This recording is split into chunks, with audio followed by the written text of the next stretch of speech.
বৃহস্পতি গ্রহকে শক্তিশালী করতে কি করব?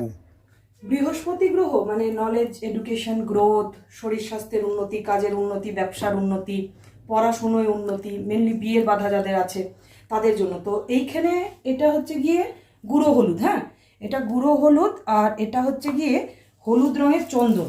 খুব ভালো একটা ট্রিক্স বলছি, মানে তোমার হচ্ছে গিয়ে গুঁড়ো হলুদের সাথে হলুদ রঙের চন্দন, এই দুটো জিনিস ছাড়াও, মানে এই দুটো জিনিস ছাড়াও আর একটা হচ্ছে গিয়ে কর্পূরের, যদি একটু পারো এসেনশিয়াল অয়েল বা একটু কর্পূর গুঁড়ো মিশিয়ে নেবে, তাতে বৃহস্পতির সাথে চন্দ্রটাও ভালো হয়।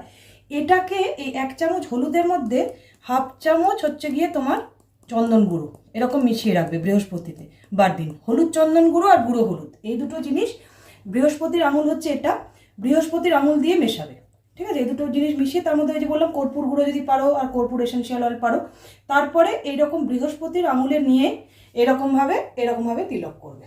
ব্যাস, বৃহস্পতিবার দিন থেকে তিলক করা শুরু করো, প্রত্যেকদিন তিলক করো। বৃহস্পতির গায়ত্রী মন্ত্র তুমি পাঠ করতে পারো, বৃহস্পতিবারটা বেশি করে করো, সপ্তাহে তুমি 3 দিন থেকে 4 দিন করো, খুবই ভালো তুমি কিন্তু রেজাল্ট পাবে।